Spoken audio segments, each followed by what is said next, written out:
2025 चुनाव से पहले चिराग पासवान की मुश्किलें तेजस्वी यादव बढ़ा सकते हैं। सी वोटर्स का आंकड़ा आप सभी दर्शकों ने देखा होगा, जहां पर चिराग पासवान सी वोटर्स के लिस्ट से लगभग गायब दिख रहे थे। सी वोटर्स ने यह दिखा दिया है कि बिहार में आने वाले 2025 के विधानसभा चुनाव में तेजस्वी यादव ही एकमात्र विकल्प हैं जो बिहार के युवाओं के भविष्य को बदल सकते हैं। सी वोटर्स का आंकड़ा जब से आया है तब से तेजस्वी यादव का कॉन्फिडेंस 2 गुना हो गया है। चिराग पासवान ने 2024 लोकसभा चुनाव में भले ही 5 सांसदों को जिताया, 100% स्ट्राइक राइट चिराग पासवान ने दिया हो, लेकिन 2025 के विधानसभा चुनाव में चिराग पासवान की मुश्किलें बढ़ सकती हैं। दलितों का एक वोट बैंक चिराग पासवान से खिसकने जा रहा है। तेजस्वी यादव और चिराग पासवान की दोस्ती और उन दोनों का गठबंधन समय समय पर ये चलते रहता है कि दोनों गठबंधन कर सकते हैं, लेकिन बिहार में एनडीए गठबंधन के मजबूत साथी चिराग पासवान हैं और नरेंद्र मोदी को अपना राम बताते हैं और खुद को उनका हनुमान बताते हैं। तो हनुमान राम से कभी अलग नहीं हो सकते हैं, लेकिन राजनीति है और राजनीति में हर विकल्प तैयार रहता है।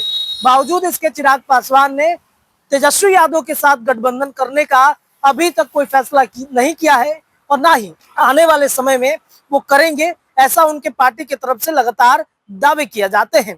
लेकिन तेजस्वी यादव ने कैसे चिराग पासवान के विकल्प को ढूंढा है, हम आपको बताते हैं।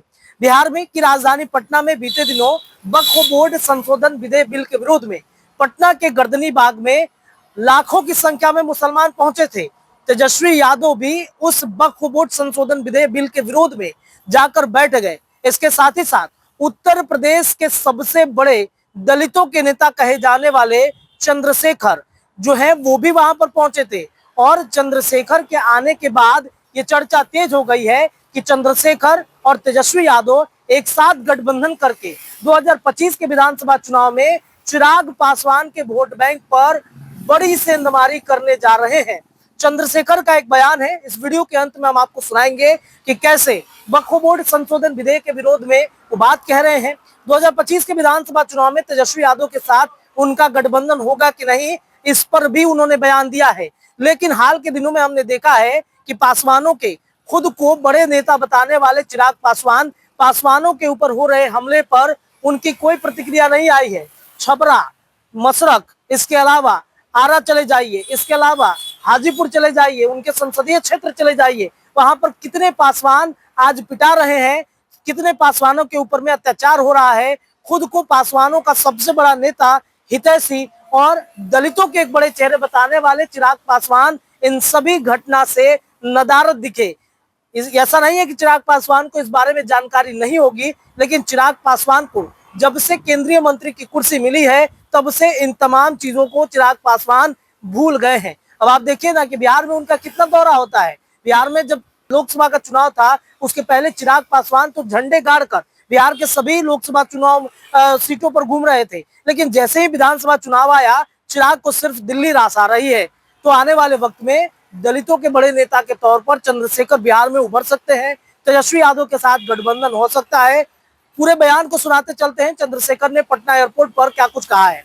जिसके अधिकारों पर भी अतिक्रमण होगा, हमला होगा, वो अपने अधिकारों की रक्षा के लिए मैदान में उतरेंगे।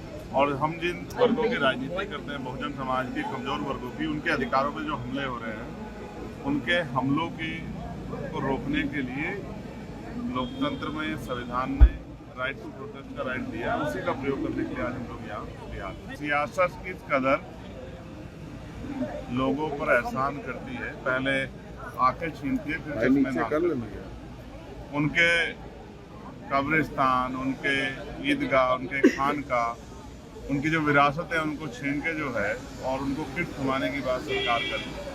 ये एक ऐसा मजाक है जिस पर हंसी भी आती है और ये भी एहसास होता है सरकार जो है किस तरह से मजाक उड़ाने का काम जो है मुसलमानों का। कोमल पासवान, रचना पासवान, पूजा कुमारी, राजकुमार पासवान, नितेश रविदास, अमन रविदास, अंकित कुमार, ललन यादव, रंजीत पासवान, तो बोले भैया आगे आइए। पिछले 20 दिनों में इतनी घटनाएं रेप और हत्या की यहाँ SC ST OBC के साथ हुई।